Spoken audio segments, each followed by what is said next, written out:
আসসালামু আলাইকুম। এখন দেখবেন সংবাদ শিরোনাম। বগুড়ার পাশাপাশি ঢাকা 17 থেকেও মনোনয়নপত্র নিলেন তারেক রহমান। কালই শেষ হচ্ছে দাখিলের নির্ধারিত সময়। ওসমান হাদির হত্যায় জড়িতদের পালাতে সহায়তাকারী 2 জন ভারতে আটক। বিচার দাবিতে রাজধানী সহ বিভাগীয় শহরে ইনকিলাব মঞ্চের অবস্থান।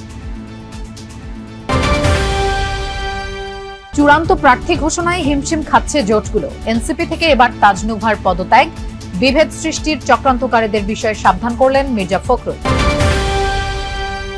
খালেদা জিয়ার সংকটময় মুহূর্ত পার করছেন জানালো মেডিকেল বোর্ড। দেশবাসীর কাছে দোয়া চেয়েছেন ছেলে তারেক রহমান। এতক্ষণ দেখছিলেন সংবাদ শিরোনাম, এখন দেখবেন বিস্তারিত। রাজধানীর গুলশানে বিএনপি চেয়ারপারসনের কার্যালয়ে গেছেন দলের ভারপ্রাপ্ত চেয়ারম্যান তারেক রহমান। 10 থেকে 15 মিনিট আগেই বলা চলে বিএনপির ভারপ্রাপ্ত চেয়ারম্যান তারেক রহমান গুলশানে বিএনপি চেয়ারপারসনের যে কার্যালয় রয়েছে সেই কার্যালয়ে প্রবেশ করেছেন এবং এটি নিঃসন্দেহে গুরুত্বপূর্ণ এই অর্থে যে বিএনপির ভারপ্রাপ্ত চেয়ারম্যান তারেক রহমান প্রথমবারের মতো এই কার্যালয়ে এলেন, অর্থাৎ তিনি এর আগে কখনো এই কার্যালয়ে আসার সুযোগ হয়ে ওঠেনি। এই অর্থে যে এটি আসলে মূলত 2008-এ যে নির্বাচন হয়েছিল সেই নির্বাচনের পর থেকে এই কার্যালয়টি চালু করেছে বিএনপি এবং দলের ভারপ্রাপ্ত চেয়ারম্যান তারেক রহমান 2008-এর 11 সেপ্টেম্বর দেশ ছেড়ে বিদেশে যেতে হয় উন্নত চিকিৎসার জন্য, যার ফলে আসলে তার দেশে ফিরে এই কার্যালয়ে আসার আর সুযোগ হয়ে ওঠেনি। স্বদেশ প্রত্যাবর্তনের মধ্য দিয়ে তিনি এই কার্যালয়ে প্রথমবারের মতো আসার সুযোগটুকু পেলেন এবং এটি নেতাকর্মীদের অনেক বেশি উজ্জীবিত করলো বলে খানিক আগেই মন্তব্য করে গেলেন দলের সিনিয়র যুগ্ম মহাসচিব রিজভী আহমেদ। তিনি যেমনটি বলছিলেন যে এর আগে ভার্চুয়ালি নানানভাবে নেতাকর্মীদের সঙ্গে যোগাযোগ হতো তার, কিন্তু এই প্রথমবারের মতো এই কার্যালয় ব্যবহার কিংবা বাংলাদেশে এসে দেশের মাটিতে এসে দলের নেতাকর্মীদের সঙ্গে যোগাযোগ বা সাংগঠনিক কর্মকাণ্ড পরিচালনার জন্য এই কার্যালয় ব্যবহার, সেটি নিঃসন্দেহে বিএনপিকে আরও বেশি গতিশীল করবে এবং আগামী নির্বাচনকে কেন্দ্র করে দলের যাবতীয় পরিকল্পনা কিংবা দলের যাবতীয় কর্মকাণ্ড পরিচালনার ক্ষেত্রে তারেক রহমানের যে ভূমিকা বা যেই সম্পৃক্ততা সেটি সম্পাদনের ক্ষেত্রে সেটি একটা গুরুত্বপূর্ণ ধাপ হিসেবে কাজ করছে। যেটুকু উল্লেখ করতে হয়, যখন বিএনপির ভারপ্রাপ্ত চেয়ারম্যান তারেক রহমান গুলশানে তার বাসা থেকে বেরোলেন, সেই বাসা থেকে বেরিয়ে 2 মিনিটের পথ, মূলত গুলশান অ্যাভিনিউর 196 নম্বর বাসা থেকে বেরিয়ে তিনি এই 86 নং সড়কে আসলেন এবং সেখানে আসার পর দলের স্থায়ী কমিটির সদস্য ডক্টর খন্দকার মোশাররফ হোসেন, মির্জা আব্বাস, ডক্টর মঈন খান, গয়েশ্বরচন্দ্র রায়, আমির খুসরো মাহমুদ চৌধুরী তার এবং সেলিমা রহমান, দলের সর্বোচ্চ নীতি নির্ধারণী ফোরাম স্থায়ী কমিটির এই সদস্যরা তাকে ওসমান হাদির হত্যাকারী ফয়সাল ও আলমগীরকে পালাতে সহায়তাকারী 2 জনকে ভারতের মেঘালয়ে আটক করা হয়েছে। ডিএমপির মিডিয়া সেন্টারের এক ব্রিফিংয়ে এই তথ্য জানান অতিরিক্ত police commissioner SN Mohammad Nazrul Islam. তিনি বলেন, ময়মনসিংহের হালুয়াঘাট সীমান্ত দিয়ে ভারতে পালিয়ে গেছে ওসমান হাদির হত্যাকারী ফয়সাল ও আলমগীর।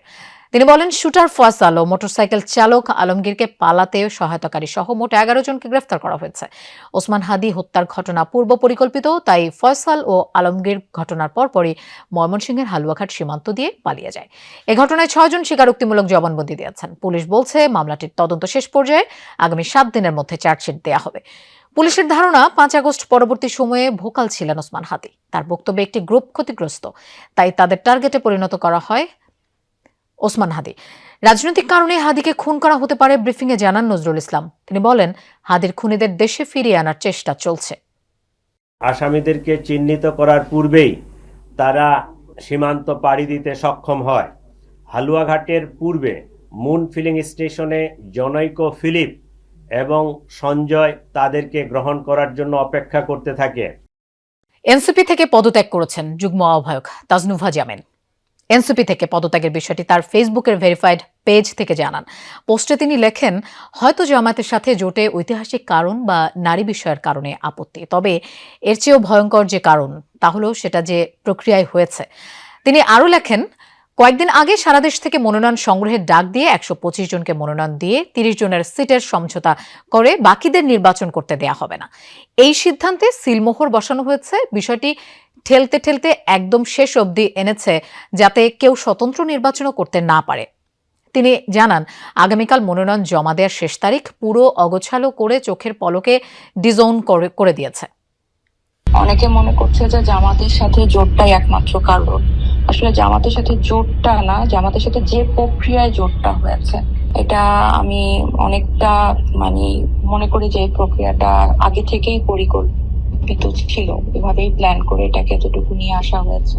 প্রথম দফাই এনসিপি নিজের সক্রিয়তাটা প্রতিষ্ঠা না করে জামাতের সাথে জোট করলে এনসিপি কে আর আলাদা করা যাবে না। এটা যদি 5 বছর পর একটা রাজনৈতিক কৌশল হিসেবে জোট হতো তখন এটা হতো। দেশ ক্রান্তিকাল পার করছে। আন্দোলন ও অন্যান্য কাজের মাধ্যমে দেশকে অস্থির করে তোলার চেষ্টা করা হচ্ছে। এ সময় সকলকে সাবধান থাকার আহ্বান জানান বিএনপি মহাসচিব মির্জা ফখরুল ইসলাম আলমগীর। সকালে ঠাকুরগাঁও সদর উপজেলায় মানব কল্যাণ পরিষদ চত্বরে আলেম ওলামাদের সাথে এক মতবিনিময় সভায় এসব কথা বলেন তিনি। দেশ যেন আবারও কোনো অন্ধকারের দিকে চলে না যায়, সেজন্য সবাইকে ঐক্যবদ্ধ হয়ে কাজ করার আহ্বানও জানান মহাসচিব। এছাড়া নিজেদের মধ্যে বিভেদ অনৈক্য তৈরি করলে চক্রান্তকারীরা তাদের উদ্দেশ্য বাস্তবায়ন করতে পারবে। এতে দেশ ও জাতি সকলেই ক্ষতিগ্রস্ত হবে। পাশাপাশি কুরআন সুন্নাহ ভিত্তিক আইন বাস্তবায়নে বিএনপি অঙ্গীকারবদ্ধ বলেও জানান বিএনপি মহাসচিব। বিএনপি চেয়ারপারসন বেগম খালেদা জিয়ার শারীরিক অবস্থা অপরিবর্তিত। এই তথ্য জানিয়েছেন তার ব্যক্তিগত চিকিৎসক ডাক্তার এজেডএম জাহিদ হোসেন। শনিবার রাত 12টা নাগাদ এক সংবাদ সম্মেলনে তিনি এসব কথা বলেন। জানান, রাতে দীর্ঘ সময় মায়ের শয্যা পাশে ছিলেন তারেক রহমান। মেডিকেল বোর্ডের সিদ্ধান্তেই চলছে খালেদা জিয়ার চিকিৎসা। 1 মাসেরও বেশি সময় ধরে রাজধানীর এভারকেয়ার হাসপাতালে ভর্তি বিএনপি চেয়ারপারসন খালেদা জিয়া রয়েছেন দেশি বিদেশি চিকিৎসকদের সমন্বয়ে গঠিত মেডিকেল বোর্ডের নিবিড় পর্যবেক্ষণে। মাঝে উন্নত চিকিৎসার জন্য বিদেশে নেওয়ার উদ্যোগ নেওয়া হলেও পরে বাতিল করা হয় সে সিদ্ধান্ত।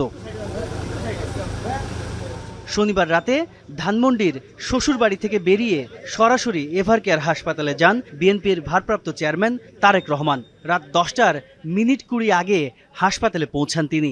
2 ঘন্টার মতো ছিলেন তিনি। এ সময় তিনি কথা বলেছেন মা খালেদা জিয়ার চিকিৎসকদের সাথে। রাত 12টার দিকে হাসপাতাল থেকে বেরিয়ে যান তারেক রহমান। পরে খালেদা জিয়ার শারীরিক অবস্থা জানাতে ব্রিফ করেন মেডিকেল বোর্ডের অন্যতম সদস্য ডাক্তার এজেডএম জাহিদ। জানান, দীর্ঘ এই সময়ে সে অর্থে কোনো বদল হয়নি বিএনপি চেয়ারপারসনের স্বাস্থ্যের।